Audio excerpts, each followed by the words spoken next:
Okay, Jaco, nice to meet you. Hi, Um, Steve. Let me tell you what we're up to. I asked Nicolene, I said, did he ask you like what is this all about? What are you up to? So I have an exhibit that's up on about a research process. It's a usability based research process, and it's really just how you have to start by defining the finite, you do a contextual deep dive, you create from this space of what you learned, you test it, and you record your findings. Rinse, Mhm. repeat. Okay. And what I overlaid it with was this trip that I took to Rwanda. And so what I learned was I'm not here to help these people. I'm here to like see them and their humanity. Okay. Big revelation. People who travel have it all the time, right? But in the conversations, what's come up is people asking me about the genocide and how they it seems to be a part of their built into their culture that they still talk about like healing from it and coming back from it. And I thought, wow, that's interesting. And one time I was asked, well, has South Africa, some of the same things happened with South Africa? I said, well, wow, I don't know. That could be a whole inquiry. So that's what I'm up to, finding out, is there an inquiry into healing or a conversation that we could have into healing and that we could like, This is tell America to do, basically. this is such a, I mean, how like such a cool topic. First of all, so completely off the bat, but I've always been obsessed with Romania for some reason. Since I've been born, I think it's my first memory was actually reading about Ceausescu, and I could probably just started reading in our local like tabloid, and and subsequently I've made quite a few of Romanian friends. And as we started talking, I made good friends with one that's actually into trauma, historical trauma conversations. Mhm. And we started exploring kind of what my experiences was growing up in apartheid South Africa and kind of her experiences growing up in Ceausescu's Romania. And kind of the impact that historical trauma has on multiple levels, right? Because I think the interesting thing about South Africa is that everyone was traumatized, but on various levels subsequent to what your kind of position was in the country, right? So obviously, if you were Black South African, you would be kind of at the absolute interface of the state's violence, which was quite overt and visible. But if you were a young white male, the trauma was different in terms of getting you ready to fight the communists. You know, everyone was kind of born for this, you will die for your country one day narrative, right? Where the elites of the system kind of also churned out fodder to kind of do the dirty work. So even when apartheid ended, it was these elites that could sit back and kind of retire and say like, oh, we've seen the light and we're not racist anymore and life is good. But it's all of these police officers and prison wardens, they were the real implementers. And I think that was a real cruel way in which the system was structured. And then, of course, as a queer person growing up in South Africa, there was a whole violent narrative around that as well, because the worst thing you could be was a communist, and the second worst thing, probably worse even, was being queer.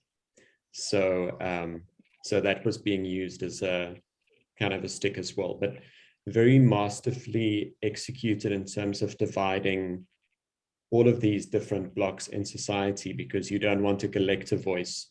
As long as you isolate people and you stratify them in terms of privileges and access, then you can control them more. So the apartheid government even segregated the tribal groups in South Africa, which is a massive issue for us today still. It drove a schism between Afrikaans-speaking South Africans and English South Africans. And then even in between that were the Portuguese, the Greeks, the Italians, the Lebanese. They were kind of special whites. They weren't nationalist whites, but they weren't like, the good conservative Afrikaans whites. So, they were also relegated to the fringes. So I think that that whole spiel actually I just did just speaks to the fact that even though we didn't have a genocide moment, look, we had high levels of violence and we still do. The trauma in South Africa, I think, is a much more structural trauma. And because of that, it's easy to cast a blind eye to it. I think, you know, the first time I really thought about the structural trauma that we ignore. So I go to the US in a normal world once or twice a year, because I work with a democracy think tank in Ohio called the Kettering Foundation. And we were in Ohio and there was a state fair in Dayton, and I'm obsessed with these weird middle America moments, right? But I'm also a photographer and an Instagrammer. So I'm running around with my camera. I remember I had this big Lego shirt on. So I had this big Lego man on my back. You couldn't miss me. And as we walked over to the state fair, my one colleague from Pakistan said, you know, this is a really, like, there's a lot of people from Kentucky here. This is a scary event. And I said, no, Farhad, don't worry. You know, if anything happens, they'll just arrest you, so I'll be fine. And I made that joke lightheartedly, thinking, you know, I'm being a facetious South African, so, you know. And I was taking pictures at the tractor pull, and suddenly 2 state troopers came to me, held my hands behind my back and said, what are you doing? And I said, well, I'm photographing the tractor pull. And then they said, well, there's this woman complaining that you are taking photos of people in compromised positions. My goodness. And he pointed to the lady. I mean, she was wearing a short jean skirt. And then I realized while I was going through the state fair, I was doing photography of all the little stalls, like, you know, and she was at the skeet ball store. I wasn't taking a photo of her. But in her mind, she was bending over to play skeet ball, and I was taking a picture of her in a short skirt while she bent over. And I was with a group of foreigners, and I looked suspicious. So they grabbed me, went through my camera. You know, at that particular moment, I realized it was probably not a good time to tell them that I'm queer, and I wouldn't take pictures of ladies. You know, but so I decided, let's not do that. But as they let me go, I looked up, and it was the whole stand was filled with people, and everyone was now looking at me being searched by the police, right? Which has never, ever happened to me. I'm a white male, I'm from South Africa. The police don't even look at me. You know, I can walk in any space. I've never been worried about the police at all. But you can feel that anger and that fear and that humiliation kind of congealing into one weird feeling, which I've never felt before. So I'm throwing a bit of a tantrum after they left. And then my friend from Detroit, Kamani, said, well, thank God you're not Black.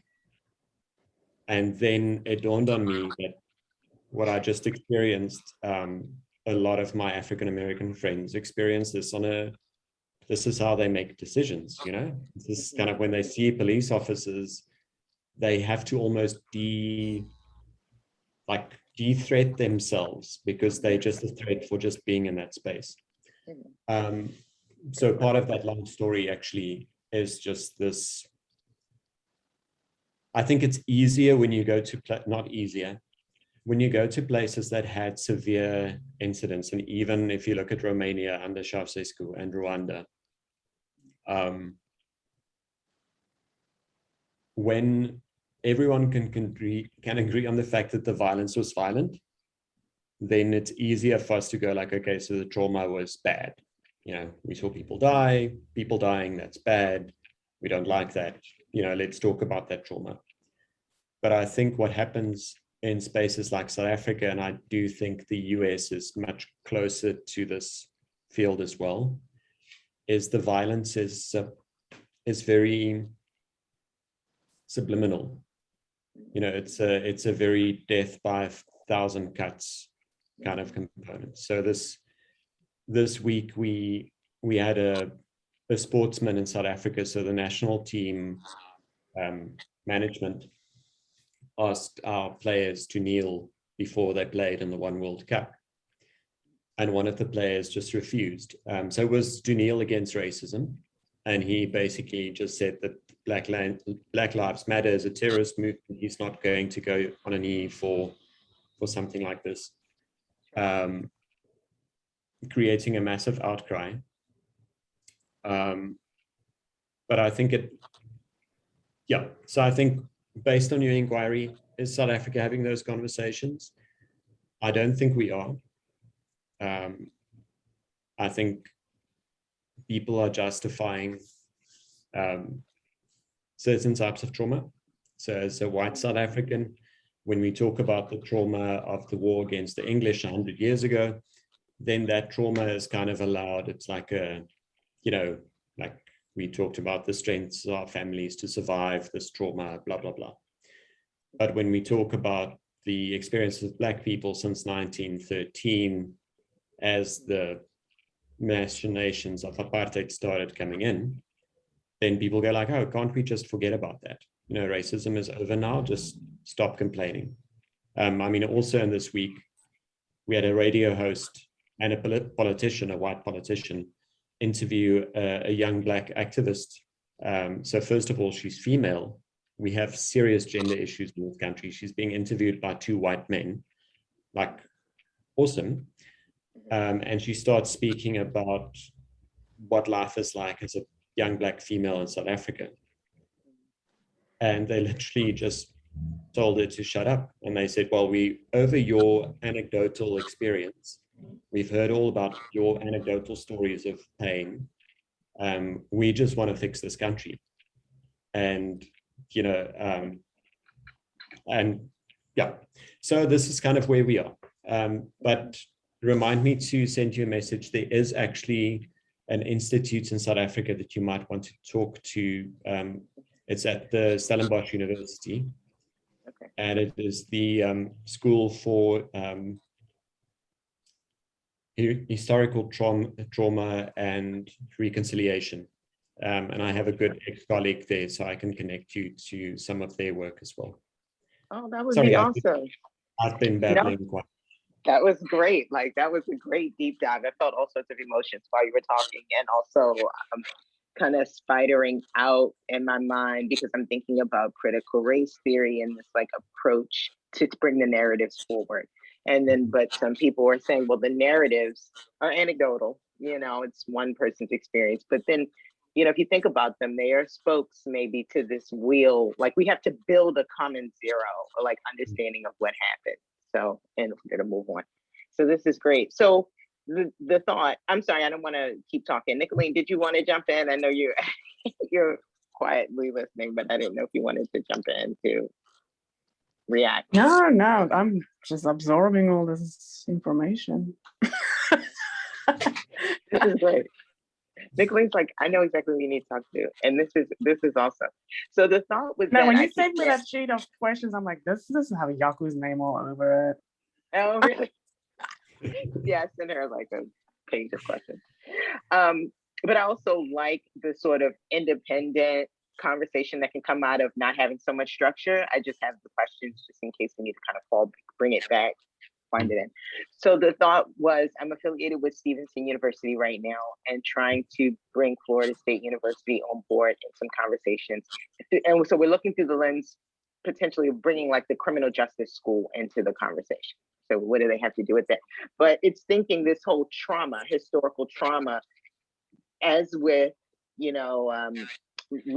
returning citizens, victims of their crimes, and even their families have this like healing that needs to happen. So maybe there's a link there. We could go psychology, but it can go very cerebral over there. And I want to make it really tangible too. Mm-hmm. So the thought was we could have a sort of conversation in front of or with or panel sort of thing and with those schools and see what we can get to in terms of some clarity and, if nothing else, common mind about it. I think the main thing, and I think you hit the nail on the head in terms of, the approach. because I think it can easily go very psychobabble and kind of layers, and unfortunately the people that need to hear the message kind of block it out exactly because of that. So I think, if I look at the Center for Historical Research or Historical Trauma and Reconciliation, a lot of their programs is built around storytelling, because storytelling actually allows people to hear kind of what the lived experiences are, right? And I think, even like my state trooper experience in Ohio has been a kind of a moment for me in terms of, do I really get the stories? And as someone who works in the development sector, when you said initially, your trip to Rwanda and kind of your approach to it, I think there's been a realization in my work as well, because I work all over the world, that because of the power dynamic that I walk into a room with, the reality is I'm a white male. I'm like the poster boy for privilege, right? I can't do anything about that. I can't give my privilege away. But I do have to realize that brings something into a room. And I think for far too long,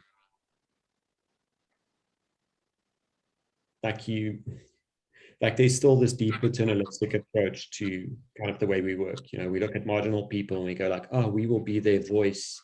We will kind of like do things for them, like raise awareness. So the organization that I work for now has an approach that they call, like, we work with translocal networks. So the idea with translocal networking is that the people at the interface is actually the people that know like what the experience is. They are kind of experts in that field, right? And they also have power in certain levels, even though they can't always wield that power.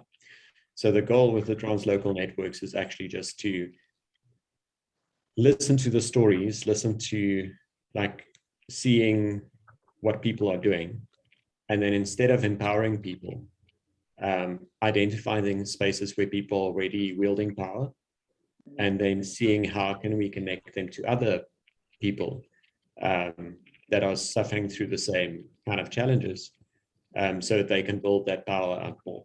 So it's not about taking someone and capacitating them and teaching them the 5 values of civic activism. It's actually just about connecting them to people that are like them, thinking through the same things. And I think that's a much more and I mean, I say this to the people that I work with honestly, is that I'm always humbled because I feel people are doing really amazing stuff that put their lives at risk many times. And I'm just the dude, like, I'm in a comfort space. So what I can do is I can just, you should talk to these people. In any case, I digress again. Same here. I mean, well, just to taking the time to come and have this conversation and any follow-on conversations, like I'm very glad that you have the perspective to come in and be able to see it, because sometimes that's what we can do is just see it. So you say you may come from a position that seems comfort or privilege, but that you can see that this is something that needs to be done and looked into. That's so powerful. And I think people need to see that when they see just one type of people having the conversation, or when people who have been affected by the trauma decide to keep out everyone that represents or they think represents where that oppression came from, you're still not having a full conversation. So it's important to me that we do that. That bridge building is an important exercise, because I do agree with you. I think people that have suffered the worst trauma can often try to cut out any kind of actor that looks like they might be representative of that trauma. Sure. So I've had honest conversations with people at quite a few stages, and I said to them, listen, I'm learning too. I was born into a racist system. Like my upbringing, not even the overt racism, but there was like a subliminal way of talking that really goes into your fiber. Like, so I'm trying to unlearn here. Bear with me, but I'm also not the messenger for all white males out there. I can't go to the white male communities like, hey guys, I have a message. You guys need to change.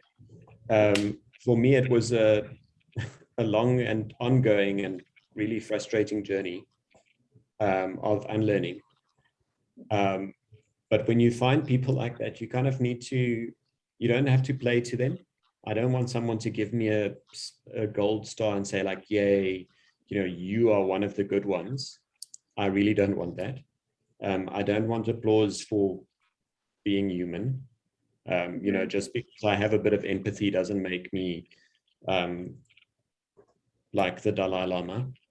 But just, deal with me. I'm also trying, try not to direct all your anger at me. But I think there's a two-way conversation there when anger is then directed at you, to kind of realize where it's coming from, because that's the big thing about trauma, is that there's triggers, right? Sure. And all of us have those hidden triggers as well that we need to deal with. But those bridge builders are absolutely critical, and creating spaces where bridge building is normalized. But I'm definitely also against the holding up the few anointed good white people and saying, oh, okay, let's honor you. I mean, that's just silly, but I'm with you. Yeah. Wow. I have so many. So I've taken some notes during this conversation. I have so many like spin-offs and ways that we can continue. I'm sure we could talk a long time about this, but I'm excited. Let me say that. This has been, it's been a really tough week. I'm trying to get stuff done in Somaliland. So I'm like, had a frustrating week, but now I have to remember his name. He's on my Instagram. But in any case, he's doing a lot of, his adoptive mom is South African. He's from the DRC originally, but he lives in the US now. Okay.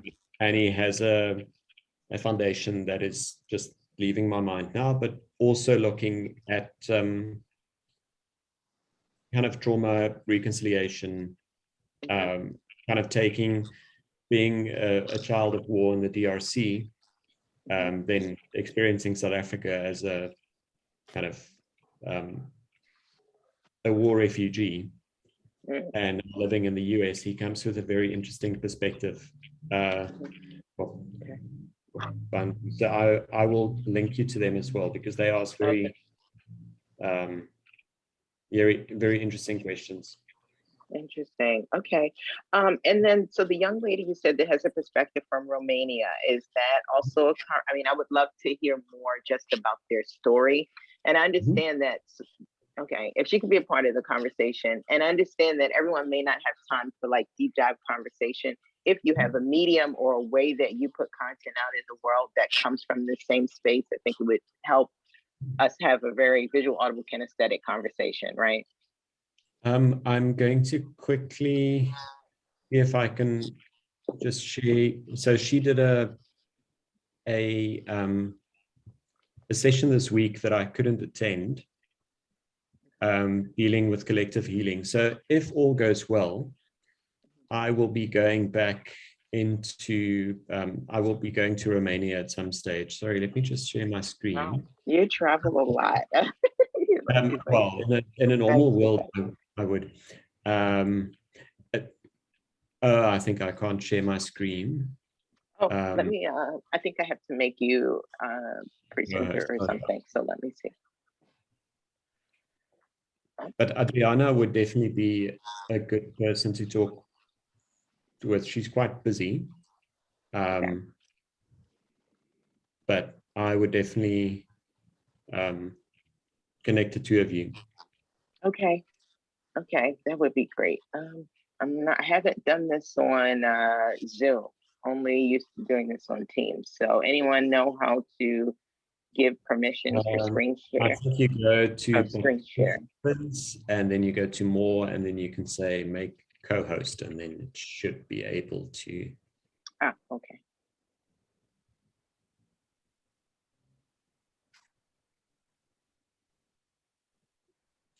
Oh, there we go. But I can email this to you as well. So Okay. so this is kind of the so that's Adriana in the corner there. And a lot of this came out of, so she traveled to South Africa just before lockdown, and we traveled together for 2 weeks, kind of talking about this whole idea. But this is kind of her presentation. Someone did a graphic recording for her. Great. But you can see it creates kind of like all those big moments, and sharing is healing, and building trust, and debriefing, and understanding yourself, creating safe spaces, being intentional. And I think this is this heart in the middle, like you are much more affected than you think. Mm-hmm. You know, that is one key component, is that we often think that because we were in a marginally better space, we are slightly less affected, but actually we are affected more than we think. Mm-hmm. And especially if we are living in spaces with structural inequality, you know, that those effects go to multiple levels. And it's interesting to see that even people that have been exposed to trauma kind of become traumatizers themselves, you know. So Mm-hmm. in South Africa, like I highlighted the queer community as an example, but especially, you know, with the gay male community, I think there's a very interesting way of expressing trauma there that's almost directed at everyone that is not like cis white males. So, you know, if you are a Black lesbian, or if you are like a mixed race transsexual, like then there's almost this like bullying that comes with that, you know. So when we have gay pride, you just see, even in Johannesburg, the white boys walking down the street with their Speedos, intentionally blocking out any other queer activists, and especially if those are activists of color, you know. So it's interesting how trauma perpetuates trauma as well. Oh, definitely. Yeah, there's definitely some folks walking around with Munchausen syndrome. I have this joke about a community that, well, a thought within the community that says, you know, take your oppression pill every morning, or I pledge allegiance to oppression. It's like the reminder and like reaffirming there's limitation. And it's problematic for me, but no one wants to, you know, people have trouble maybe having that conversation, because it's like, well, what else do you have? Do you set yourself up for disappointment, is kind of what I'm saying reads to them. But I think awareness and just acknowledging that exists has to be the starting point, you know? Yeah. Yeah. And it's always, I think, the inner change is as important as the structural kind of things that you want to highlight, right? Because we often see ourselves as kind of the hallowed angels of activism, but we don't realize that the same structures that we fight have taken root in our own lives. I have a very good friend that actually also goes to Ohio every year. And she always explained to me that as a Black student studying at a predominantly white university, in the morning she would sit on the train and then consciously almost put on a mask and then go, okay, today, I'm going to a white space. So let me Yeah. put in, and she literally says she switched between accents, the way you like, the way you talk, the way you, because you have to be non-threatening today. Yeah. Uh, Yeah. Wow. and so there's so many overlaps with the US for me in Sure. this. Oh, absolutely. Oh, yeah. I mean, and just wow. I mean, so I'm in Brooklyn, New York this weekend with my mom for a concert, and just I've been like, aligning it to Baltimore in my mind, and like going to like Brooklyn, the space that they said is a very, it should be an ethnic space. It was a, classically a black space, and now it's not anymore. You look everywhere, there's white people everywhere. And I'm looking, that's very true. I don't have a lot to compare it to because I've never done this deep dive with old Brooklyn. But it seems like at first I was like, okay, it seems like the type of people though that are like, I'm Democrat and liberal and like and as I got deeper, I said, wow, it's even rare for them to see Black people relaxed in this space. Because I'm very touristy. I'm sitting outside of restaurants and like they're not used to seeing, like relax and not on guard. That takes a lot of energy. And I think we underestimate how much we're doing that to each other. I don't have it that it's just Black people that are feeling that. I can say from this standpoint, what I resonate with, like my route through life, was a recognizing that in everyone around me, that everyone knows what it means to not be the thing, and so that's where we can connect. And it's helped, but it's like taking that on a wider stage, if that's possible, seeing if it has legs, because we're all just experimenting, right? We're just testing and recording our findings. Yeah, no, that's really true. I always, I just chuckle about the liberal spaces, because I think liberal white South Africans are kind of liberal as long as they are kind of in control of the space. So if you are in a restaurant and there are 30 white patrons and 5 Black patrons that are kind of just the right mix of Black, they're not too loud, but they are kind of who they are. And you're like, oh, cool, this is now a multi-ethnic zone and we're all learning and we're so liberal and blah, blah, blah. But if you walk into a space and it's 29 Black people and you are on your own, and people are really just being who they are. Sorry, just getting a charger. This space is too, it's too much. I'm not in control of this space anymore. So in South Africa, we've seen that a lot of those liberal people kind of went to be liberal in white dominant spaces like Cape Town, because it's controllable. I forgot you lived in Baltimore. I love Baltimore. I need to go back. I have this fascination with oddball American cities. So Baltimore's on, like, I love Baltimore. I haven't been to Detroit, but I need to get to Detroit. What do you love about Baltimore? I'm curious. It was oddly familiar to me in a very weird way. It kind of felt South African in a sense.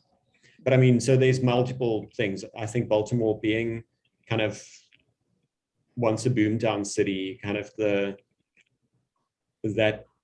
redefinition of itself, the architecture, the decay, but then also kind of the attempts at kind of reinventing space. Plus it was edgy. I mean, because a lot of spaces like New York for me now has grown a bit bland. It feels like a sanitized version of what it once was, And I get that even from DC here lately. Well, the last couple of times that I went, I'm like, well, where's the DC of it all? So I get that. Nicolene, are you still in Silver Spring or? Yeah, I'm still in Silver Spring. I need to see you again when well, I mean, my last trip to DC was 2019 and I actually stayed in so what is, now I forget this neighborhood every time.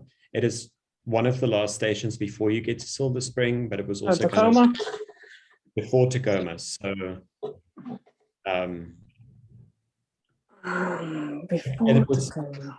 it was such a cool, all I know Broken is Land? Quackenbosch was the one main street that my friends lived on while they still live there. It's quite a historical, it was an African-American neighborhood historically. There's kind of a lot of history to the space, but now it's gentrifying quite quickly. Maybe did I go to Tacoma and then get off? But in any case. It's 4 o'clock. My electricity is going to cut. So if I'm gone, Okay. it is South African time management. But Ebony, I'm going to send you my email. Okay. And let's chat and then connect. For sure. Thank you, Jaco. Thank you. No, sorry for being late and sorry for babbling like a maniac. Great.